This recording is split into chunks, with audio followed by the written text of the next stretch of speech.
Salut les footeux. Alors après 2016 et l'Euro, où l'équipe de France a fait une performance plutôt remarquable en termes de résultats, puisqu'elle a atteint la finale malheureusement perdue à domicile, elle se lance vers un nouveau défi. La Coupe du Monde 2018 en Russie qui va avoir lieu dans un mois là, c'est magnifique. C'est un événement qu'on attend tous les 4 ans et là c'est un truc de ouf, là ça commence à monter la pression. Les matchs de préparation vont arriver, Didier Deschamps va annoncer sa sélection là le 16 mai.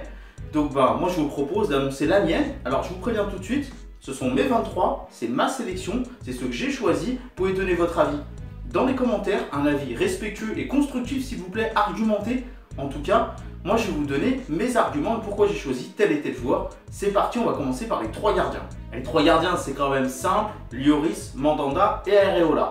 Pourquoi Lloris? Parce qu'il est le capitaine de cette équipe de France, parce qu'il fait une très bonne saison encore une fois avec Tottenham, même s'il a eu quelques loupés parfois en équipe de France ou avec Tottenham, mais dans l'ensemble c'est une très bonne saison et donc tu ne peux pas l'enlever de la place de numéro 1. Pourquoi Mandanda en numéro 2? Tout simplement parce qu'il est sérieux, il est mature, il fait lui aussi une très bonne saison avec l'Olympique de Marseille.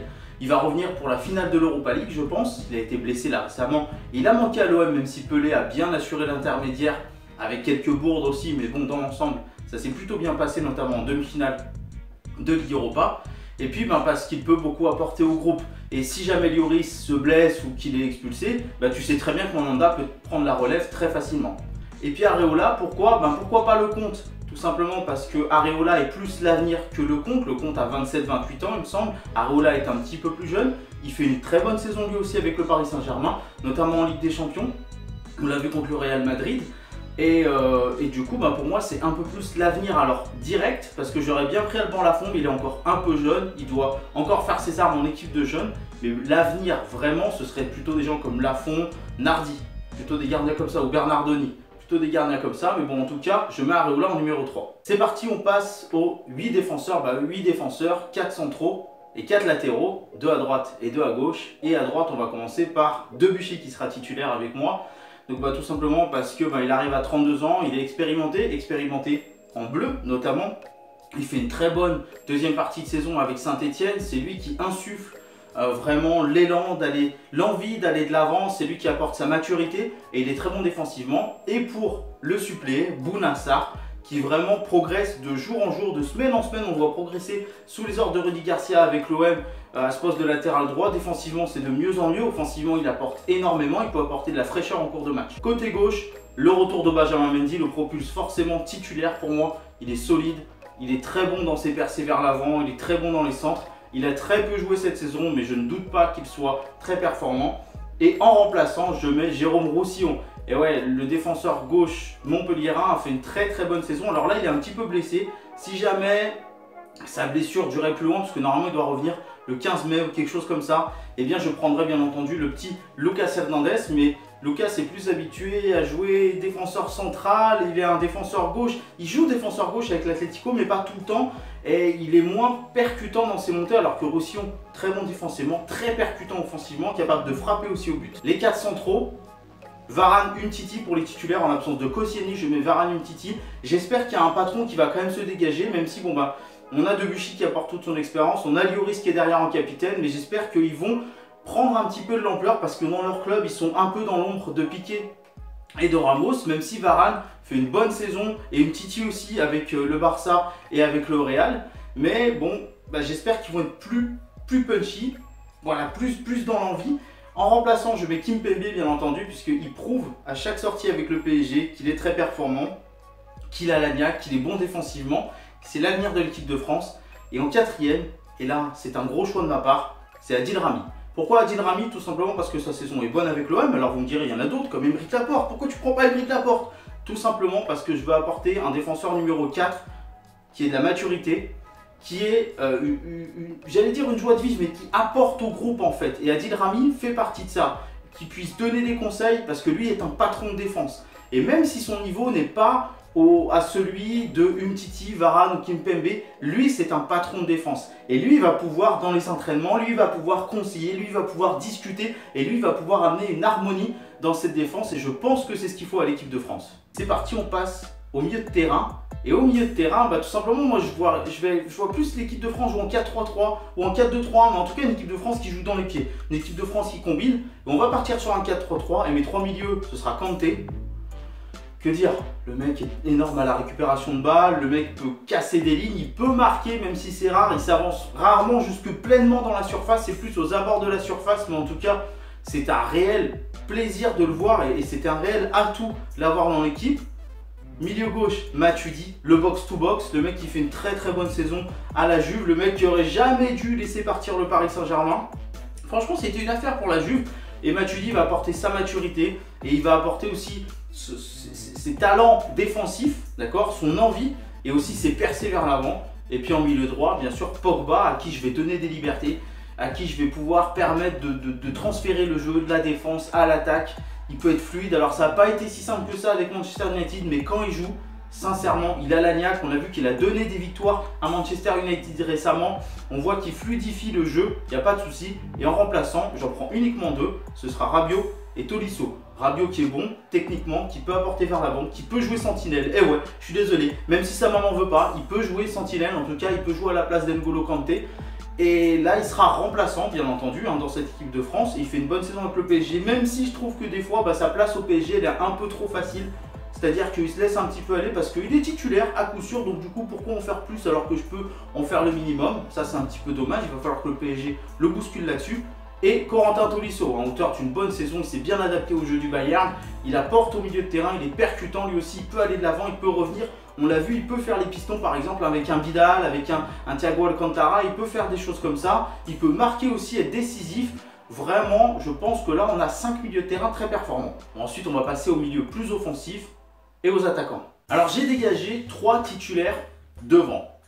J'ai beaucoup hésité. Alors, il y en a 2 sur lesquels j'ai pas hésité, c'est Griezmann et Mbappé. Griezmann parce que sa saison avec l'Atlético est formidable. Il a connu un début de saison difficile où il a dû beaucoup se donner, faire du travail défensif et jouer seul en pointe, ce qu'il a du mal à faire. Mais avec l'arrivée de Diego Costa, ça s'est beaucoup arrangé. L'Atlético qui est en finale de Ligue Europa, qui malheureusement en championnat va finir 3ème, il me semble, derrière le Real Madrid. Enfin, pourrait finir 3ème derrière le Real Madrid, même si c'est pas encore fait, mais là ils ont encore chuté le week-end dernier. En tout cas, Griezmann indispensable à l'équipe de France. Et à côté de lui, Mbappé. Et ouais, Mbappé que je vais peut-être pas faire jouer à droite. En tout cas, j'aimerais 3 devant qui soient un petit peu serrés, qui échangent de position, qui puissent jouer les pieds dans les pieds. Et c'est là où j'hésitais un petit peu sur le 3ème. En tout cas, Mbappé, sa saison est bonne avec le Paris Saint-Germain. Son intégration s'est plutôt bien faite. Alors soit on peut un peu lui reprocher à des moments d'être un petit peu dilettante sur la fin de saison, mais comme tous les joueurs du PSG, mais ça va être un problème du PSG. En tout cas, ce joueur est formidable. Ce qu'il apporte avec l'équipe de France, ce qu'il a fait contre la Russie, même si c'est que la Russie en face, c'était quand même beau. Et il n'y a rien à dire, pour moi, il est titulaire. Et là, j'ai tergiversé et je pense que je partirai quand même sur le premier match, en tout cas de test, avec Lacazette en pointe. Donc Griezmann, Mbappé et Lacazette. Pourquoi? Parce que Alexandre, même si on est mitigé sur son niveau de jeu, il fait quand même une saison qui n'est pas dégueulasse. Il est 8ème buteur de Première Ligue, il a un ratio qui est à peu près comme celui de Lukaku, qui est supérieur à Morata et supérieur à Ben Yedder, largement. Et donc, il a un jeu qui est beaucoup plus fluide aussi depuis l'arrivée d'Aubameyang. Alors, son début de saison était bon, puis il a connu un passage à vide, puis sa fin de saison est bonne. C'est-à-dire qu'on le voit beaucoup plus dans le jeu de passe, dans le jeu de pivot, dans le jeu au pied avec Aubameyang, il alterne, il peut marquer des buts. Et vraiment, ça c'est intéressant pour jouer avec des joueurs comme Mbappé et Griezmann. Et je trouve que son profil est intéressant pour l'équipe de France et surtout pour jouer dans les pieds. Donc voilà les titulaires. Et maintenant les remplaçants, il y aura tout simplement Lemar. Oui, parce que Lemar, si on veut jouer en 4-2-3, pourquoi pas en 4-4-2, il peut apporter aussi dans le milieu du terrain. Alors sa saison est très mitigée avec Monaco, mais ça vient aussi du fait que je pense qu'il avait envie de partir. Alors il y a eu des bonnes choses, il y a eu des moins bonnes choses, sincèrement. Mais en équipe de France, il a toujours assuré, il est toujours présent et je ne doute pas de son talent. Ensuite, nous avons bien évidemment Florian Thauvin. Grosse saison, j'ai hésité à le mettre titulaire tout de suite, mais je sais pas, on va attendre. Je pense plus que ce sera un sub. Je pense plus pour l'instant le mettre en remplaçant, essayer de lui donner de la confiance et surtout le piquer un petit peu au vif pour que quand il entre, bim, il fasse la différence. Très bon techniquement. On s'est demandé toute la saison s'il pouvait assurer face aux grosses équipes. Moi, je pense qu'il a fait une demi-finale d'Europa League qui était plutôt bonne, qu'il a plutôt assuré à ce niveau-là, même si les gens le voyaient un petit peu en dessous. Il y a des moments où on le voit, il fait la différence techniquement et je pense qu'il peut apporter beaucoup à l'équipe de France en tant que super sub en tout cas. Et si on parle d'expérience et de performance cette saison, bien entendu, je vais prendre Dimitri Payet. Alors Dimitri Payet a été assez inconstant, mais là cette fin de saison, elle est magnifique, elle est formidable. J'ai envie de le prendre pour la forme du moment. J'ai envie de le prendre parce qu'à l'Euro 2016, il a fait des bonnes choses. J'ai envie de le prendre parce que je sais qu'il va apporter au groupe. il va pas être chiant, Dimitri Payet. Il va comprendre qu'il est remplaçant, il va comprendre que aussi c'est un homme de groupe, c'est un capitaine aussi dans son club, c'est un leader dans son club et ça on en a besoin. C'est un homme qui peut avoir des paroles rassurantes par rapport aux autres joueurs et c'est un homme qui peut donner l'envie. Donc là on a besoin et je pense que sur le terrain il peut faire la différence en montrant 10, 15, 20 minutes. Par ses coups de pied arrêtés aussi en fin de match, il peut faire la différence. Et le deuxième, enfin le dernier de ma liste en tout cas, c'est Nabil Fekir. Ouais, sa saison est quand même belle, hein. Honnêtement, il est percutant, son joueur numéro 10 est très intéressant, il est très bon en passe. Il a vraiment l'envie, techniquement c'est très fort, il peut être buteur, il peut être passeur et il peut beaucoup apporter. Il faut voir un petit peu comment on va jouer, il faut voir un petit peu en fonction des blessures de chacun, mais c'est vraiment un joueur qui est véloce, rapide, qui très certainement va quitter l'Olympique Lyonnais la saison prochaine, mais qui en tout cas fait une très belle saison. Il a eu un petit passage à vide, notamment avec sa blessure, mais bon, ça s'est bien passé et donc je le mets dans le groupe, ça me paraît tout à fait logique. Donc voilà ma sélection de 23, ouais, pas de Martial, pas de Dembélé, pas de Coman, pas de Pavard. Pavard pourquoi? Parce que c'est pas un vrai latéral droit, vraiment, et je trouve que ouais, Debuchy et Sarr ça apportera plus de ce côté là et qu'en défense centrale, il y en a d'autres qui sont devant lui. Coman parce que il est encore blessé. Alors ça peut vite se remettre, mais ce qu'il a fait cette saison avec le Bayern est bon, mais pour moi c'est pas suffisant parce que malheureusement il a été trop blessé, donc je le prends pas. Martial parce que ce qu'il fait avec United est trop irrégulier, c'est pas suffisant pour moi. Ok, il peut être percutant mais c'est trop irrégulier, on le voit pas assez alors que c'est le jeune United qui est comme ça, on va attendre qu'il change. Et Dembélé il a été beaucoup blessé et depuis son retour avec le Barça c'est pas flamboyant non plus, il joue pas tout le temps, donc voilà.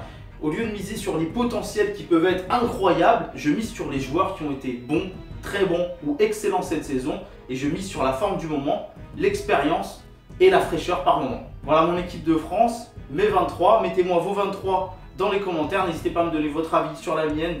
Bien entendu, soyez constructifs, soyez argumentés un petit peu. Et puis je vous invite à partager la vidéo au plus grand nombre. Et puis à liker la vidéo et à vous abonner. N'oubliez pas la petite cloche si vous vous abonnez parce que c'est ça qui est le plus important pour YouTube. Mais en tout cas, qu'on soit de plus en plus nombreux et que mon foot à moi devienne notre foot à nous.